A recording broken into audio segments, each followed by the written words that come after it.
Halo, salam sehat, salam sejahtera buat seluruh penonton dimanapun kalian berada.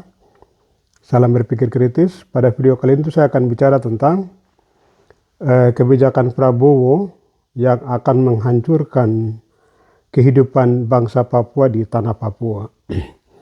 Jadi para pemirsa, sebelum kita lanjut, mohon like dan subscribe biar teman-teman para pemirsa kalian bisa mengikuti video-video lebih lanjut. Kita masuk saja. Jadi begitu Prabowo dilantik, kemudian Prabowo itu mengeluarkan sebuah kebijakan kebijakan dia itu kebijakan transmigrasi di tanah Papua. Ini sama dengan kebijakan yang akan menghancurkan bangsa Papua di atas tanah Papua. Ini sebenarnya kebijakan yang akan mempercepat pemusnahan dan marginalisasi besar-besaran di tanah Papua. Ini kebijakan juga yang akan menghancurkan semua tatanan kebudayaan dan satuan kehidupan. Karena begitu sebuah bangsa itu kalau budayanya hancur dan punah, pastikan bangsa itu akan punah. Dan Prabowo itu sebenarnya melakukan upaya itu.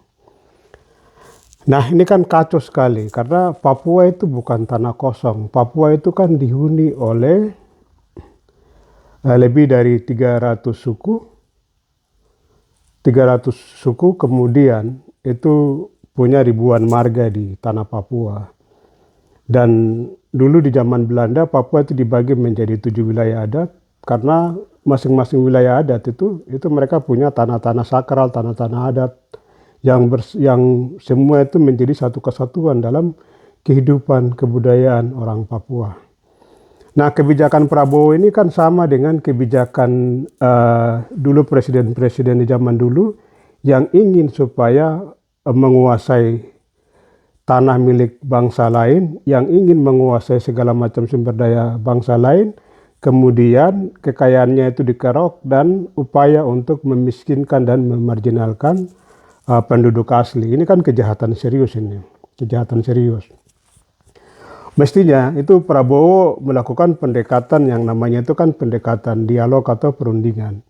Yang waktu debat kepresidenan atau debat calon presiden waktu itu, Prabowo juga sempat bilang bahwa dia akan melakukan dialog. Ternyata itu bias. Begitu dilantik, Prabowo justru melakukan upaya-upaya yang justru akan menghancurkan kehidupan bangsa Papua di tanah Papua. Dan ini sebenarnya ini kan kejahatan terhadap konstitusional, tapi juga kejahatan terhadap semangat kebinekaan dan Pancasila. Prabowo menunjukkan dirinya itu bukan lagi sebagai tokoh, bukan juga sebagai patriotik, bukan juga sebagai nasionalis atau kenegarawan, tapi justru Pak Prabowo memakai kebijakan ini hanya untuk bagaimana supaya mempercepat kehancuran sebuah bangsa, dan ini ancaman serius. Nah, kalau kita lihat dalam perspektif itu, kemudian ini kan ada motif ini. Walaupun motif itu saya sudah bicara tentang dampak yang akan terjadi di tanah Papua. Jadi dampak itu juga bisa dikategorikan sebagai motif. Nah, kalau motifnya seperti begitu, ini kan sama saja dengan kejahatan HAM berat yang akan dikonstruksikan dan dibangun oleh Prabowo. Nah, ini kan juga sangat bias sekali dan sangat kacau itu kalau kita lihat dengan apa yang disampaikan oleh Profesor Yusril Isamandra yang bilang bahwa tidak ada pelanggaran HAM.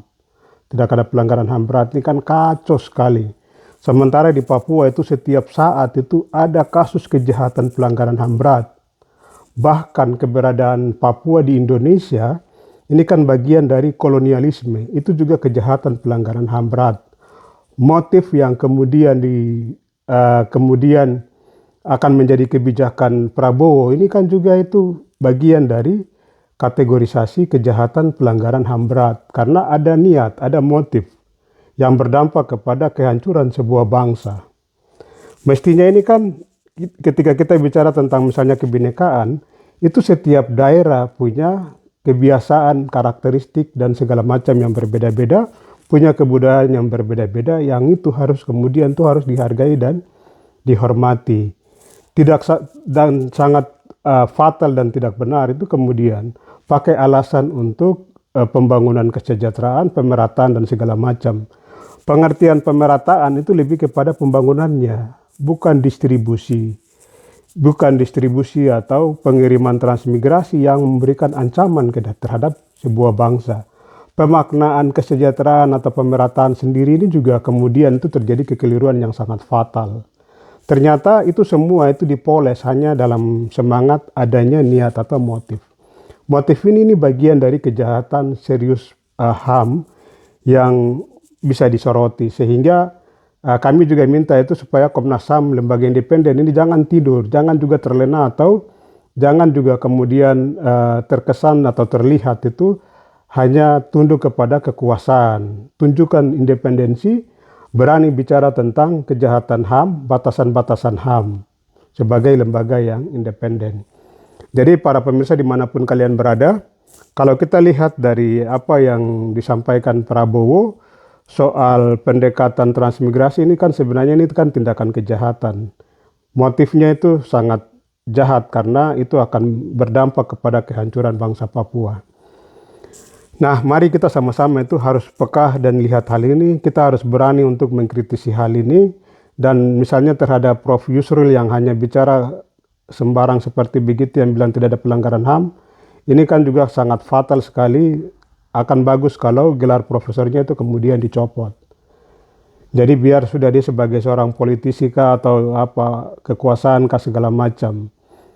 Karena kalau pakai gelar profesor, independensinya kemudian diragukan juga dalam semangat pelahiran kebijakan-kebijakan yang memberikan ancaman terhadap orang lain atau bangsa lain. Karena niat Prabowo saja ini sudah menunjukkan adanya kejahatan HAM, belum lagi fakta-fakta yang kita bisa lihat, belum lagi keberadaan Papua yang itu juga bagian dari kejahatan HAM karena keberadaan Papua itu bagian dari daerah koloninya Indonesia. Nah, teman-teman, mari kita kritisi bagian ini karena apa yang kemudian dilakukan oleh Prabowo ini kemudian itu dapat dibilang bahwa dapat disimpulkan bahwa ini adanya motif yang akan memberikan ancaman serius bagi bangsa Papua. Sehingga nama kabinet ini itu bisa disebut sebagai kabinet gaduh. Kepemimpinan dari awal ini sudah melenceng jauh, tidak menunjukkan kenegarawan, tidak juga menunjukkan nasionalis dan nasionalisme, tapi ini justru menunjukkan kegaduhan. Dari awal itu motif-motif seperti begini itu akan memberikan masalah serius terhadap bangsa-bangsa atau terkhusus itu daerah-daerah yang kemudian berusaha untuk mempertahankan karakteristiknya, berusaha untuk mempertahankan kebudayaannya, berusaha untuk mempertahankan tanah adatnya. Ini justru akan dikasih hancur dan itu justru memberikan ancaman fatal terhadap keberlangsungan. Ini menunjukkan bahwa Indonesia ini tidak pantas lagi dipertahankan sebagai Indonesia karena istilah Indonesia ini hanya akan dipakai untuk kaum kekuasaan pusat atau kaum oligarki untuk menindas orang-orang di daerah. Dan ini sudah bisa dilihat dengan kebijakan transmigrasi yang akan memberikan dampak besar terhadap keberlangsungan hidup sebuah bangsa. Mari kita kritisi bagian ini, kita kawal terus, jangan pernah takut untuk bersuara kebenaran. Kita lawan kabinet gaduh yang dari awal ini kelihatan sudah tidak benar ini. Mari kita sama-sama berani untuk selalu mengkritisi. Salam waras, salam sehat, Tuhan memberkati kita semua.